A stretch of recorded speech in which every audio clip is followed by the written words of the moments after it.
Assalamualaikum, welcome back di channel Keluarga Rahmawan dan di fanpage Bright Kids Study Club.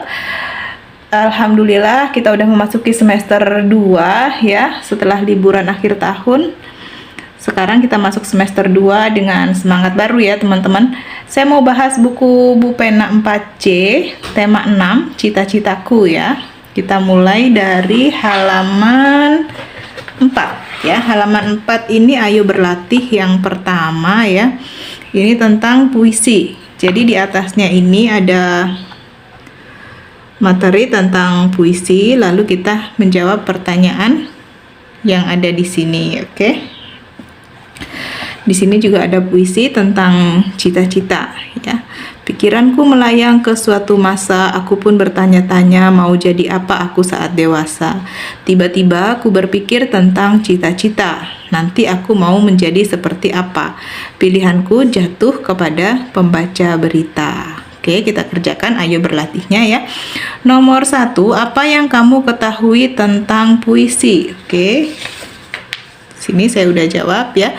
Puisi adalah sebuah karya sastra yang berisi curahan perasaan hati penyair tentang yang dirasakan, dilihat, dan dipikirkan dengan menggunakan kata-kata ya. Ini definisi atau pengertian dari puisi. Lanjut, nomor 2. Apa sebutan untuk pembuat puisi? Nah, nomor 2 ini pembuat puisi itu disebut dengan penyair ya. Lalu nomor 3, bagaimana ciri-ciri puisi? Nah, ini ciri-ciri puisi, penyusunan baris dan bait, lalu bahasanya terikat oleh irama dan rima ya. Nomor 4, jelaskan pengertian bait dan baris dalam puisi. Jadi, bait adalah kelompok baris pada puisi, sedangkan baris adalah setiap kalimat atau frasa dalam puisi. Gitu ya teman-teman. Lalu nomor 5, apa perbedaan irama dan rima dalam puisi?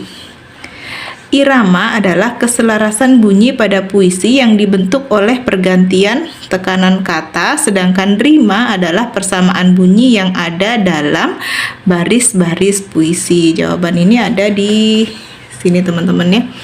Nah, irama adalah keselarasan bunyi pada puisi yang dibentuk oleh pergantian tekanan kata, sedangkan rima adalah persamaan bunyi yang ada dalam baris-baris puisi. Lanjut, nomor 6, dalam puisi cita-cita, cita-cita apa yang ingin dicapai oleh penyair dan pada bait keberapakah kamu mengetahui informasi tersebut? Jadi dari puisi di atas tadi, cita-cita penyairnya adalah sebagai penyiar berita. Pada bait keberapa kita bisa tahu? Bait ke-2. Kita cek ya. Oke, ini ada 2 bait ya. Jadi ini namanya 1 bait. Ini bait pertama, bait ke-2. Nah, ini cita-cita dia ingin menjadi pembaca berita. Ada di bait yang kedua. Oke. Kita lanjut ke halaman berikutnya, halaman 5 ya. Ayo berlatih. Jelaskan perbedaan antara pertumbuhan dan perkembangan. Oke, jawabannya ada di sini teman-teman ya. Perbedaan pertumbuhan dan perkembangan. Ini pertumbuhan adalah perubahan bentuk tubuh karena adanya pertambahan tinggi dan bobot tubuh. Nah, ini arti pertumbuhan ya, yang bisa teman-teman tulis jawabannya. Pertumbuhan adalah perubahan bentuk tubuh karena adanya pertambahan tinggi dan bobot tubuh. Jadi, kalau kita tingginya bertambah, beratnya bertambah, itu yang dinamakan pertumbuhan. Nah, sedangkan perkembangan adalah proses pematangan fungsi alat tubuh seperti alat perkembangbiakan, kemampuan gerak, kemampuan berbicara, dan kemampuan berpikir ya. Jadi ini perbedaannya. Saya ulang sekali lagi, perbedaan pertumbuhan dan perkembangan. Pertumbuhan adalah perubahan bentuk tubuh karena adanya pertambahan tinggi dan bobot tubuh. Sedangkan perkembangan adalah proses pematangan fungsi alat tubuh seperti alat berkembangbiakan, kemampuan gerak, kemampuan berbicara, dan kemampuan berpikir. Nah, itu perbedaannya. Untuk mudahnya, jadi teman-teman gini, kalau teman-teman tambah tinggi, tambah berat, itu namanya teman-teman mengalami pertumbuhan. Tapi kalau dulu bayi, teman-teman belum bisa bicara, belum bisa berjalan. Nah, 2 tahun kemudian baru bisa bicara, baru bisa berjalan. Itu yang namanya perkembangan, ya. Itu bedanya. Lalu yang B, Fitri memelihara kelinci. Setiap hari ia mengamati kelinci tersebut. Tubuh kelinci tersebut semakin besar, gerakannya semakin lincah. Apakah kelinci tersebut mengalami pertumbuhan dan perkembangan? Jelaskan.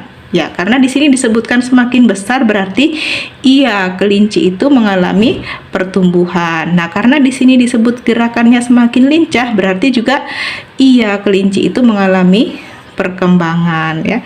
Jadi kelinci Fitri mengalami pertumbuhan dan perkembangan karena semakin besar dan gerakannya semakin lincah. Lanjut ke nomor 2. Perhatikan tabel berikut, tuliskan urutan siklus hidup hewan seperti contoh. Ini ada contohnya nih, ayam, siklus hidupnya itu telur, jadi anak ayam, lalu ayam dewasa. Nah, kalau sapi gimana? Sapi siklus hidupnya dari anak sapi menjadi sapi dewasa aja. Kalau kupu-kupu siklus hidupnya telur, lalu menjadi larva atau ulat, lalu menjadi kepompong, lalu menjadi kupu-kupu dewasa, ya. Kalau belalang telur menjadi nimfa, baru menjadi belalang dewasa. Untuk kura-kura, telur menjadi anak kura-kura, menjadi kura-kura muda, menjadi kura-kura dewasa. Oke, udah selesai ya, sampai halaman 5 dulu. Nanti kita bisa sambung lagi di video berikutnya. Terima kasih sudah menyaksikan. Mohon maaf jika ada 1-2 kekurangan.